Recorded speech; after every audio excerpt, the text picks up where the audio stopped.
Happy Saturday, Houston. Let me show you what you got in tap for today and for this holiday weekend. Think about the heat because it is making a return. I know we've been enjoying the 80s the last couple of days because we got some rain-cooled air. Well, we're going to see less of that rain for today, more of the sunshine, and that means temperatures are going to warm into the low 90s. So dress for the heat, but think about an umbrella as an accessory because we could still have the potential for some isolated showers through the late morning and early afternoon. By the late afternoon, those chances start to drop off from 40% to 30%. And by this evening, not only are we dropping those rain chances, we're dropping that cloud cover.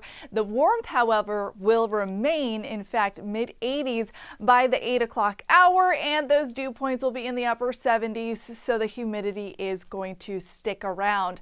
The look is going to be quite similar to yesterday. So sunshine and some cloud cover to start off the day. A beautiful start in Galveston there. Check it out with a little bit of cloud cover, mostly calm conditions. Missouri City seeing much of the same, and downtown seeing some passing clouds. We're going to see that throughout the afternoon. Now, in terms of the shower activity, I'm thinking right around 4 o'clock when we see some peak sunshine is when we could see some pop-up showers around the city center. An isolated shower is possible for the first half of our day. By the latter half, look at that, satellite and radar clear up.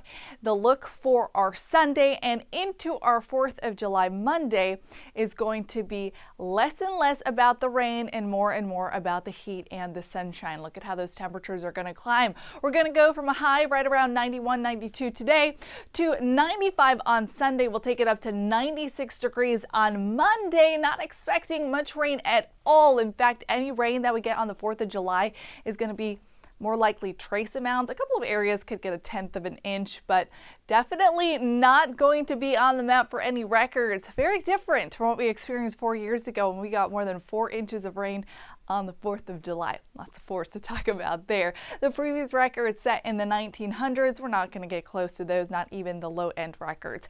But we do want to keep in mind with the lack of rain, we've got a lot of burn bans in place. The only areas that don't have burn bans, Washington County, Montgomery County, and Chambers for our viewing area.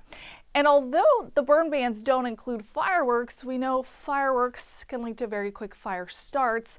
So just be really mindful on this holiday weekend. We don't want the fun to turn into anything serious. So if you can help it, maybe try to go to an organized event. Hey, less stress on you too, right? We are still very dry. So we were hoping to see some more rain come in this weekend, but it's just not looking like measurable rain. I want to show you that drought monitor so you can bear in mind that things are incredibly dry out there.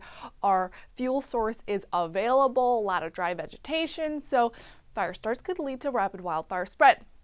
For our northern counties, the drought is more on the moderate side. As we get to the city center, we go to severe drought. And for southern Harris County, getting into Fort Bend, Montgomery, Brazoria, Galveston, even Chambers County in the red, extreme drought conditions. Much of Austin County, Colorado, Wharton also in the extreme drought conditions. Here is an update on Tropical Storm Bonnie that is crossing over Central America. It passed through the coast of Costa Rica, Nicaragua. Now it is exiting, going into the Pacific Ocean. Now, for now, it is retaining its tropical storm strength, and if it continues to do so, it will not get a new name once it passes towards the Pacific. It's expected to intensify into a Category 1 hurricane by the middle of next week. Closer to home, we've got another tropical storm, Colin this time. Do you have any family members in the Carolinas? Perhaps you're headed there for the holiday weekend. Well, it's going to be a soggy one.